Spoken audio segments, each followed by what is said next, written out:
I think I see a way out of this. What's the way, David? Hmm? What's the way out of this? Us choosing to make a decision based on our own knowledge and our own research and our own gut feeling of what's right. Let me just say this.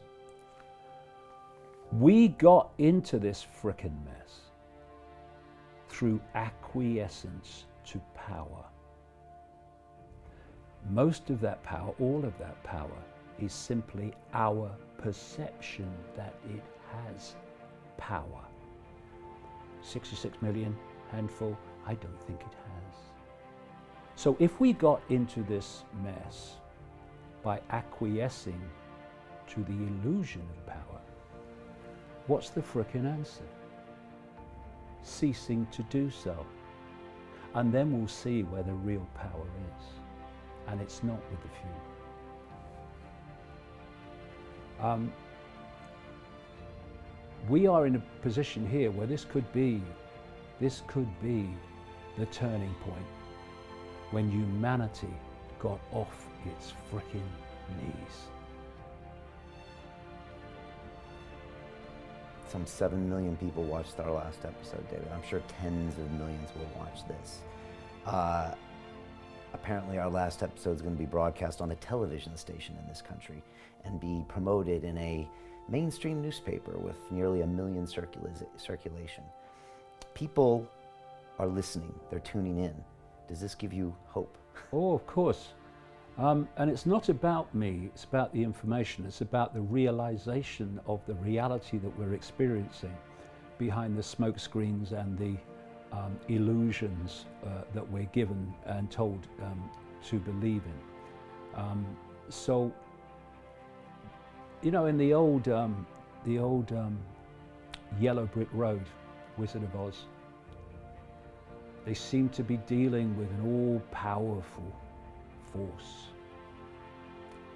And when they looked behind the curtain, it was an old bloke who had no power at all. And this cult expresses its power by persuading the target population that it has power. Its power is in our acquiescence to that illusion of power. We now have the chance to break the spell, to break the mind spell and see behind the curtain. And what we'll find is something that's not powerful at all once we stop acquiescing to it. And it's where I want things to go, but it's also where I know things can go. Because in the last few weeks, worldwide, that spell has been broken. And at the same time, this cult has broken cover. It's walked into the room where we can see it. And you know what's happened? The frickin' door has clicked behind it. And we're now in a different game. And I tell you this, I have tracked these people, this cult, for 30 years full time. And I've seen what they do, and I've seen how they act, and I've seen their staggering, shocking levels of psychopathy. And you know what? I don't fear them one smear, because I am more powerful than they are, and they frickin' know it. I ain't come here to fail, and I frickin' won't. Why are you more powerful than they are, David? Why? Because I have levels of consciousness, and everybody watching this program has those same levels of consciousness if they will only open their minds to it. It's theirs, it's their right, it's their true self. Whereas this cult is so limited in its perception, in its ability to make things happen.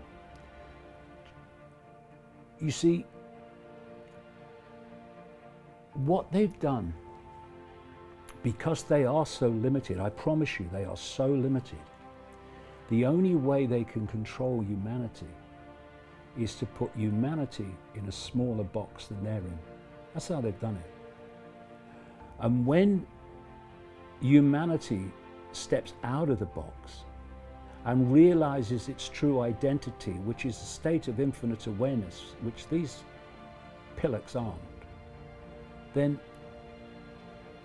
they're in a box. We are expanded consciousness well beyond the box. And they become powerless to that. They have to put us in a smaller box than they're in. That's what they've done. And they could not do it without it. Once we open our eyes, we open our minds, we open our hearts,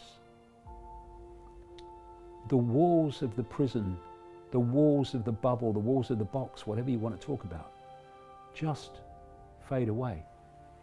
And we become the true power that we really are, all of us. Yes, you, Ethel, on the checkout, you as well, all of us. And the way they have controlled us is by blocking out that expansion of true self and locked us away in a bubble where we perceive everything only through the five senses. We self-identify with labels, we self-identify with our life stories and our race and our sexuality and all that stuff. They're just experiences. And they keep us in the bubble when we think that's the I. And that's, so we're in the bubble, they're in a slightly bigger bubble, and so they control. When we realize the true nature of what we are, which is consciousness, eternal, exploring forever consciousness, having a brief experience called human, and we tap into that infinite creativity, power, and open our hearts. And when you open your heart, it's not just to love, not I love you, darling, saw you down the disco love. I mean real love in its infinite, unconditional sense.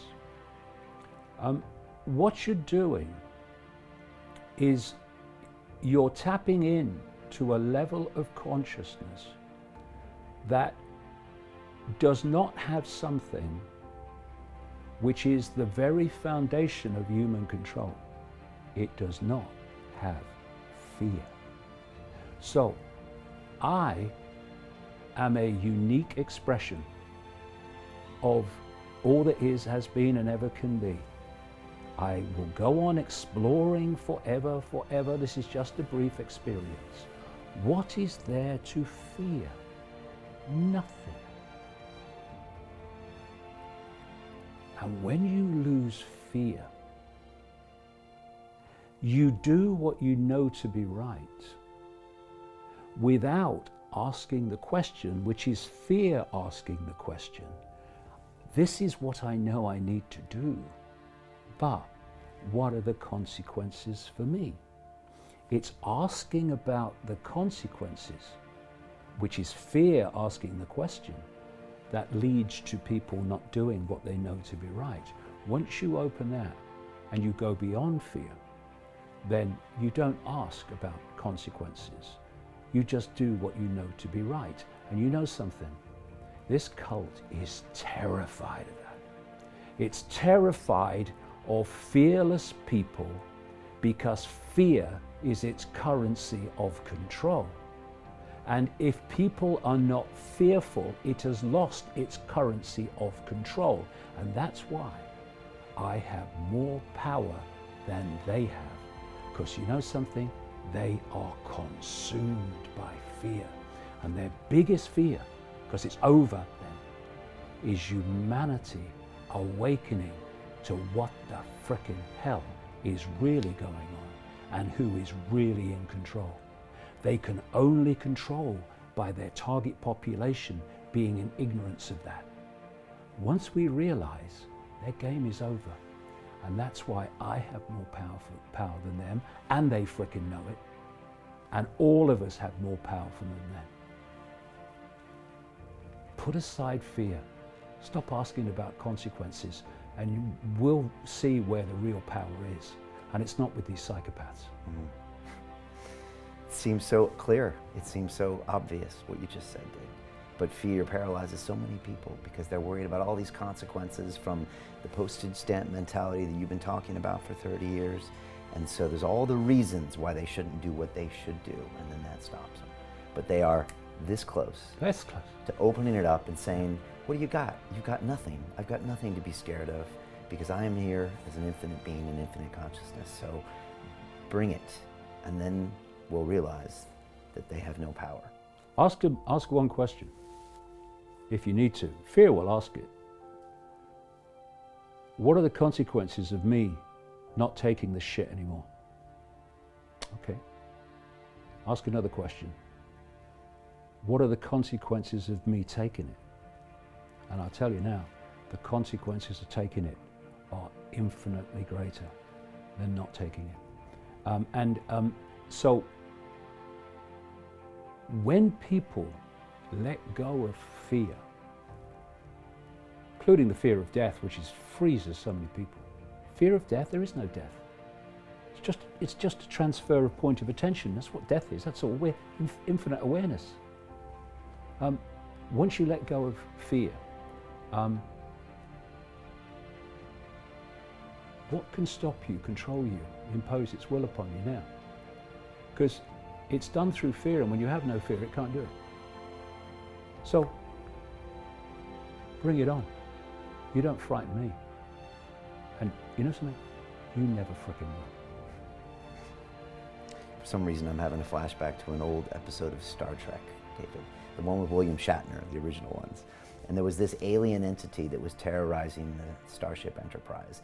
And it fed off their own hate and fear of each other. And when Captain Kirk realized this at the very last scene, he said, oh, that's what they're feeding off. And they all started laughing, and they all started being joyful, and the entities literally died in front of their eyes, and they saw they were these tiny, little, insignificant insects, and they ran away. Well, if people read my books, when I go into the deep level of what's behind this cult, that is so close to the truth of what's going on. If we go deeper into deeper levels, exactly what is going on. And the greatest thing apart from fear is they have to divide and rule us. So they divide us on race and sexuality and political view and all the rest of it. And if we could just find the peace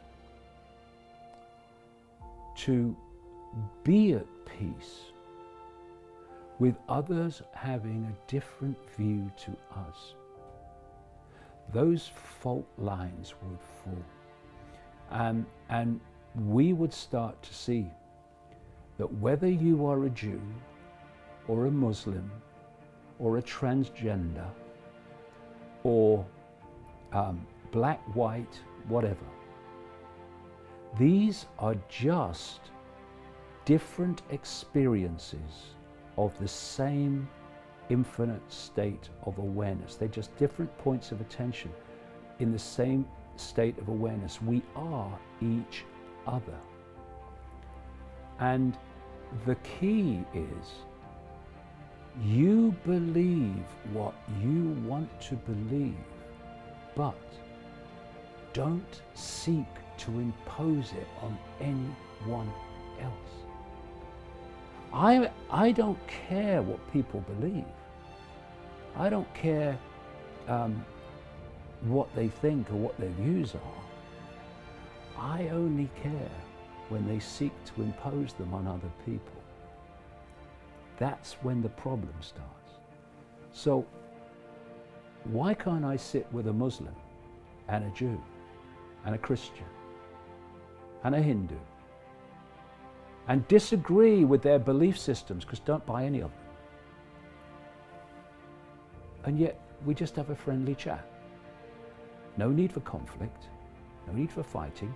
I don't agree with you. It's very interesting what you're saying, though. There's some things there, I do resonate with a bit of whatever you all say. I just don't buy the whole belief system. But anyway, let's have a cup of tea and a chat, okay? Nice to meet you. Let's have a chat again. There's no need for conflict. Conflict comes, and divide and rule comes, when each of those is trying to impose their belief on the others or me. That's when the conflict comes.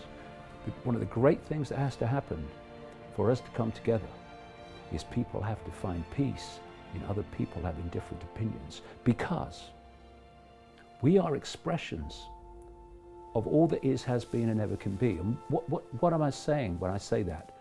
We are expressions of all possibility, all possibility. So what the hell are we doing insisting that everyone shares a sense of the possible that we have? We're dealing with all possibility. We should be celebrating real diversity, not the frickin' illusion of it with a woke. We should be celebrating real diversity and celebrating the uniqueness and the spontaneity and the different ways and angles of seeing everything. We should be celebrating that. It's how we learn from each other. But when you think, I am right, this is the woke mentality, which is orchestrated by the 1%, by the way. That's why billionaires fund it, like Soros. I am right. And therefore, by definition, Brian, if I am right, you're saying something different to me, so you must be wrong. And if you're wrong, what's it matter if you don't have freedom of speech? You're wrong, right? But when we say everyone has a right to their opinion, everyone has a right to their view, and there's no one who's all right and there's no one who's all wrong. It's just a matter of degree. When we say that and we're at peace with it, we can disagree on the way we see the world and be in perfect harmony with each other. Because no matter what our labels and the divisions and the fault lines that are used to divide us, this cult has every single one of us in its gun sight. Can you not see that now? Hindus are locked down, Christians are locked down, Jews are locked down. Hello? Let this be the time when we see the fallacy and the farce of allowing ourselves to be divided and ruled by our beliefs and our belief in I am right, and therefore no one else should be able to have a different opinion to me. Because that's how the cult works. Plays groups off against each other, sets them at war with each other, and if they just looked up, they'd realize that the same hands are holding all the strings while we fight down here. Let's come together, realize what's going on and where this is going, and cease to be divided and ruled. We're in this together and we'll get out of it together. My favorite part of our last conversation here 3 weeks ago was at the very end, where you said, everyone should make up their own mind and do what they feel. Exactly. And that's the opposite of what any person with an agenda, any cult, any government, any corporation says. They all tell you what to do. No. Do this because this is why, because I am right. Yeah. And yet David Icke at the very end says, do what's in your heart. Do what you feel to be right. Do what you know to be right. And you will make a unique contribution, because that's what you are, unique contribution to getting out of this. But acquiescence is not an option, because acquiescence is how we got here. I had a call with someone this week and they said, what's David like? And I paused and I said, David is a great man. And I think you are a great man, David. Well, that's very kind. But we're all great. We are all great. It's just that most people have forgotten. And they think they're Ethel on the checkout and Bill at the cash and carry. No. That's just your experience, mate. You are all that is, has been, and ever can be.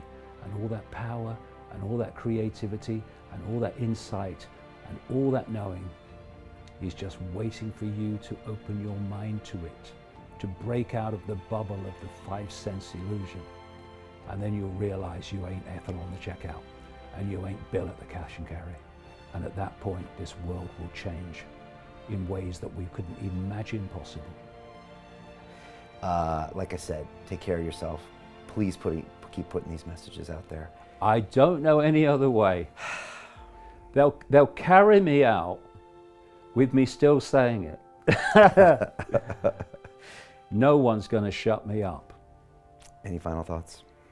Well, only that this is just a wonderful opportunity for us to look at the nonsense of how we got here and realize that all we have to do is reverse it and we're out of here. You see, people say, what's the solutions? We're drowning in solutions, and solutions lead to more problems, and so it goes on. The greatest way to solve a problem is to remove the cause of it. You know, you can find a solution to a problem and then that will lead to something else, will lead to another problem. Or you can look at why the problem is happening and you remove the cause. And when you remove the cause of a problem, the problem has to disappear. It has to, because the cause that's making the problem has disappeared, therefore the problem must disappear. And acquiescence to power, the illusion of power, is how we got here. And the solution is not, you know, do this, do that, fight this, fight that. It's stop acquiescing to the illusion of power and stop being told what to do when you know it's not what you should be doing by the illusion of power. And then the problem, which is the illusion of power in others, is gone. And the world has changed, because the world today is a manifestation of acquiescence to power. That's all it is. Never more extreme than it is now. Remove that cause and the problem disappears, and it will be the cult that will be queuing to mass buy the toilet paper. I look forward to that reality. David, until next time, who knows, it could be sooner than later. Yeah. But thank you so much for Whatever. being here. Yeah. And I want to thank everybody for watching. And until next time, thanks for another incredible conversation. Cheers, Brian. You're great. You're great. Great interviewer, mate. Thanks, David. All right, we're out.